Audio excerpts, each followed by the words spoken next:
The Division I meet record for this race was set back in 2001 by Caitlin Sendeno from El Toro. She ran it in 4:39.64.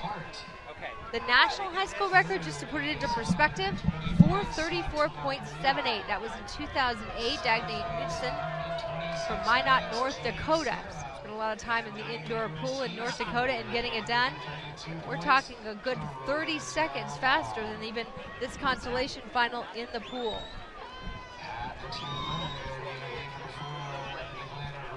If you're watching here, you can see at the end of the link the helpers here, Terry, with the numbers, because if you're swimming in the pool, was that 8? Was that 9? I lost track how many times I've been down here. Right. How important is this role here? And are these girls that they know? Do they get to choose someone to help them out, or are they assigned by the meet? Well, that's interesting because there's a rule that requires you to have a counter.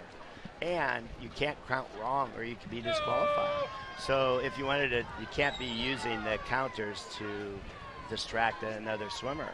So you have to stay within your lane. You have to count correctly. There's an official watching on both sides. They're not only watching to whether the athletes touch the wall, but they're also making sure that they count correctly. So you can't turn the counter until they turn at the far end.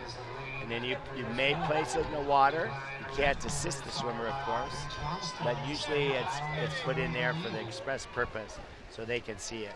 You'll also see that they'll sometimes shake them. They call them up and down, so that tells them to go faster. So a little bit of a cheering underwater, right? Yes, exactly. And I noticed some of them are on sticks, some of them are not. That's just what's more comfortable for the counter.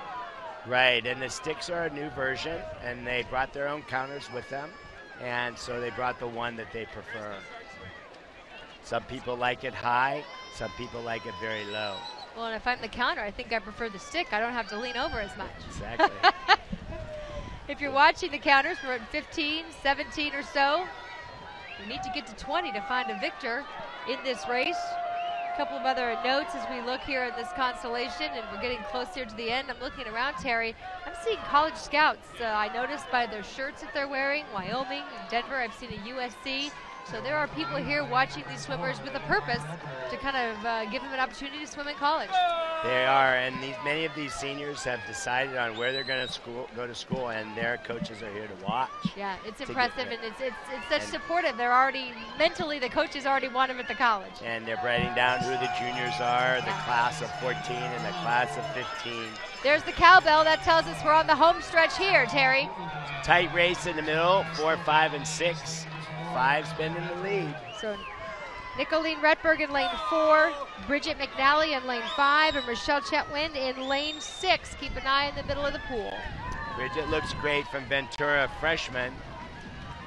Freshman on her left, Nicolene, and then Roselle, sophomore from San Clemente. Oh. Well, lane 5 it is at 4:55.10 is her time. That's Bridget McNally, the freshman from Ventura. Impressive swim. Didn't go that far, and only 4/10 of a second difference. Take a look at the final part of this race. I really felt as if Nicolene was going to catch her. There they are, neck and neck. They throw that kick in, go under the flags. Both swimmers reach for the wall at the same time. They have to keep their head down.